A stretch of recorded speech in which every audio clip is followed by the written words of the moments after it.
ค่ะกราบสวัสดีFCทั้งช่องของสงกรานต์นะคะมื้อนี้จะมีแนวทางโค้งนิ่นของปูว่าปีนะคะให้หน่อยตูล่งค่ะนิ่นแค่3 หางพี่น้อง3 ตัวหางเดียวพี่น้องโค้งนิ่นย่ำของเพิ่นนะคะเอาแต่วันที่1 สิงหาคมก็บ่ผิดหวังนะคะในตารางกอดข้อกันมาเทิงข้างล่างนะคะแล้วเพิ่นก็ให้97ก็ออก79เนาะค่ะพี่น้องนี่คือวันที่1 สิงหาคม69นะคะบ่พลาดเด้อค่ะเพิ่นมาเที่ยวแรกกับเขาเลยนะคะนี่คือเพิ่นให้รอบแรกเด้อค่ะนี่ให้รอบแรกค่ะพี่น้อง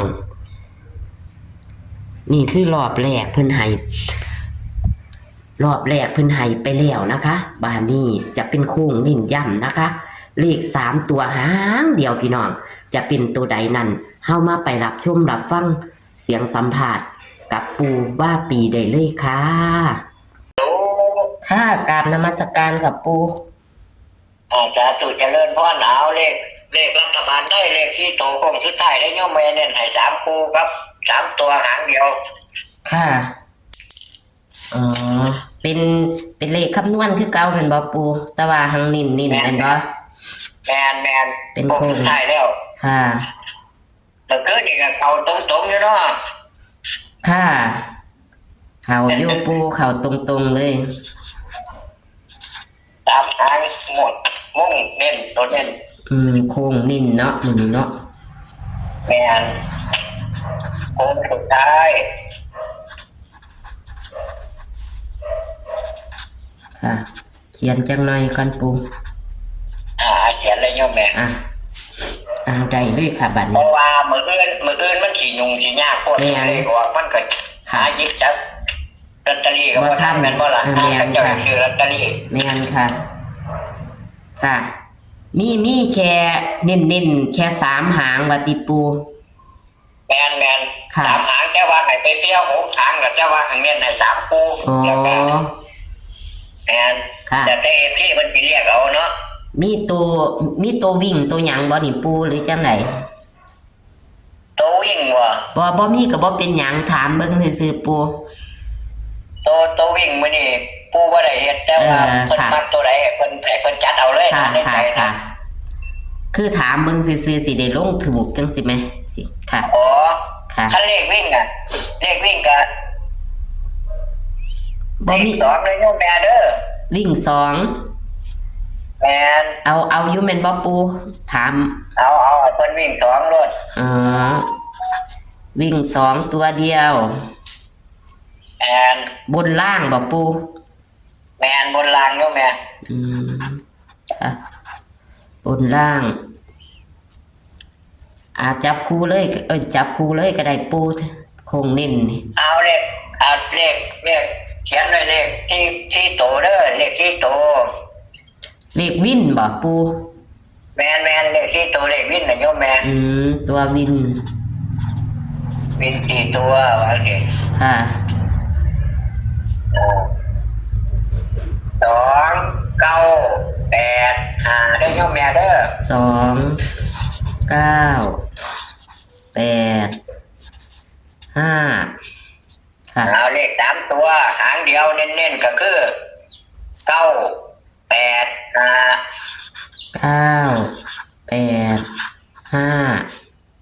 5 วันนี้จับตัว2 ตัวเด้อบัดที่นี่มี2 5โยมแม่2 5 2 8 2 8 2 9 2 9 5 9เฮ้ย9 5โยมแม่9 5บอกผิดโอ้ยเป็นตาก็ได้เขียน5 9แล้วปูเขียนไว้เขียน5 9ได้โยมแม่โอ้ยตาเนาะ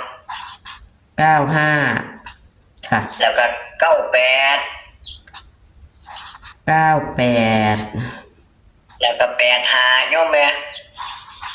85วันที่นี่เน้นให้ไป3 คู่เด้อเน้นเด้อโยมแม่เด้อเน้นไปที่2 5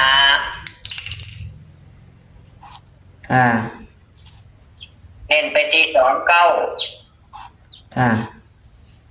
แล้วก็เน้นไปที่85ได้โยมแม่เด้อค่ะ3คู่เน้นๆแต่3ตัวเน้นก็คือ985ตัวนึงนี่แหละโยมแม่นี่ล่ะเลขวินเลข4ตัวนี่ล่ะค่ะเอามื้ออื่นก็ FC ทางช่องแม่ต้องการให้ปังๆทุกผู้ทุกคนเด้อ FC ที่เข้ามาเบิ่งกดไลค์กดแชร์ทางช่องแม่สงกรานต์แน่ก็กดติดตามไว้ให้กำลังใจทางช่องนำเด้อ FC ผู้ใดโชคผู้ใดหมานนำสาธุช่องแม่สงกรานต์กับน้ำปูว่าปีก็ขอให้ปังๆมื้ออื่นน่ะให้มีเงินมีทองจับเงินหมื่นเงินแสนเงินล้านพุ่นละผู้ดวงดีผู้มีวาสนาหลายบุญบารมีมันก็ขึ้นอยู่กับเฮาเฮ็ดไว้สร้างไว้แม่นอยู่ปู่เบิ่งนำกันบ่ถือก็มีเด้โยมแม่นว่าสิซื้อก็บ่ซื้อสิซื้อก็บ่ซื้อบ่ได้ก็มีเด้ปู่เป็นจังซั่นล่ะเบิ่งนำกันบ่ถือก็มีกันออกมาแล้วบ่ถือจักกันหัวเขาว่าบ่ถือแต่ผู้บ่ซื้อกันว่าถ้ามันออกถูกนะโยมแม่เนาะจ้ะครึ่งวันวังหันแล้วฝันใดคักๆก็ยังบ่ได้แม่ปู่ก็ยังบ่ซื้อเนาะก็ยังซื้อบ่ได้เนาะเอาเป็นมีวาสนาทั้งนี้มันก็บ่ได้ใจเฮา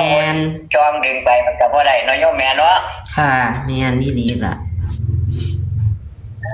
อยู่กับไม้มันหมานเด้อสุดท้ายนี่ก็ทั้งจงแม่สงกรานต์จงมีอายุวันนะสุขภาพมีกำลังเขาแสบนอนหลับค่ะสาธุ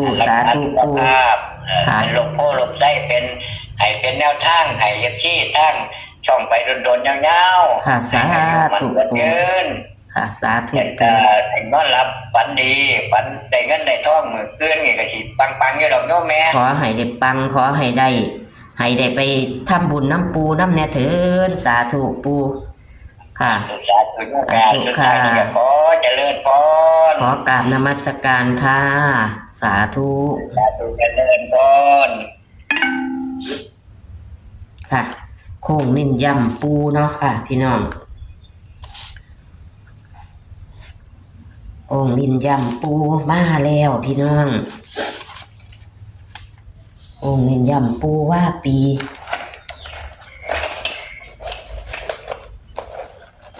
เน้นให้แค่3 หางพี่น้อง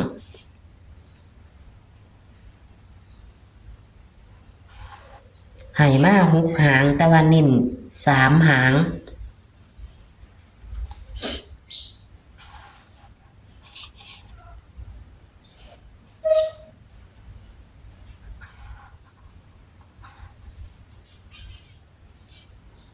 แต่งวดนี้เพิ่นบ่ให้ความฝันนำงวดนี้งวดก่อนเพิ่นให้ความฝัน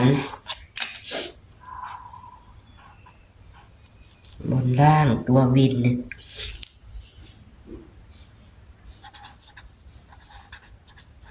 ผู้ใดอยากวิ่นกันก็ไปวิ่นได้ตัววิ่นก็มีพี่น้องมี2มี9มี8มี5แต่ว่าเพิ่นให้วิ่งคือ2แต่ว่าเน้น3ตัวหางเดียวพี่น้องเน้น3ตัวหางเดียวเน้น3ตัวหางเดียวแล้วก็2ตัวก็มี25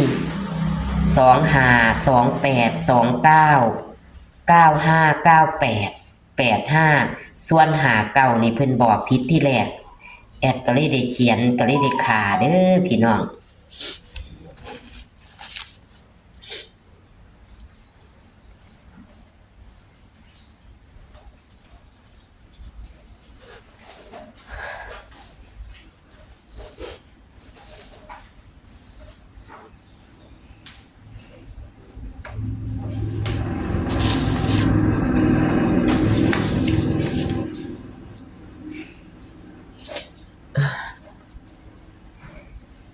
นี่อันเพิ่นให้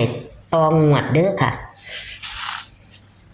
อันนี้เพิ่นให้ตองงวดเด้อค่ะพี่น้องเลยแต่เพิ่นให้ตองงวดแต่เป็นเลขในตารางเนาะนี่คือให้ตองงวด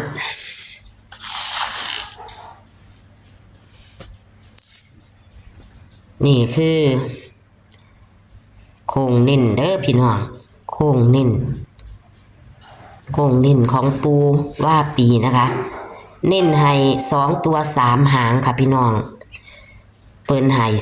25 28 29ส่วนเพิ่นบอกผิดคือเก่าคือหาเก่าเด้อค่ะพี่น้องก็เลยได้ขาเพิ่นว่าเก่าหาว่าสั่นเลยได้ขานะคะ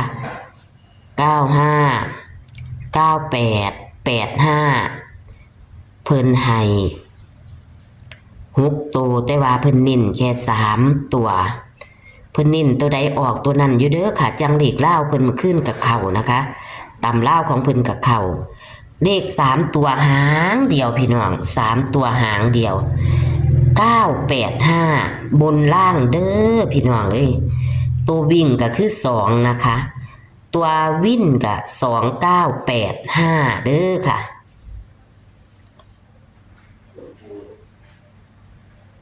เอาขอให้โชคให้หมานกับปูว่าปีค่ะพี่น้องเอาของเพิ่นกับเข่าอยู่เด้อค่ะเพิ่นมางวดแรกกับเข่าอยู่นะคะเข่า79ของปูว่าปีก็เลยนะคะพี่น้องเอาขอให้พี่น้องโชคหมานกับปูว่าปีนะคะเอาอย่าลืมกดไลค์กดแชร์นะคะกดไลค์กดแชร์ให้กับปูว่าปีและช่องของสงกรานต์เหมือนเดิมค่ะเอามื้อนี้ก็นำไปหาหยิบจับลอตเตอรี่นะคะเลขท้าย2 ตัวเลขท้าย3 ตัวเลขหน้าเลขหลังเด้อพี่น้องเอ้ยโชคหมานกับปูว่าปีเด้อค่ะในงวดประจำวันที่16 สิงหาคม69คือมื้ออื่นนี่ค่ะสวัสดีค่ะโชคหมานค่ะ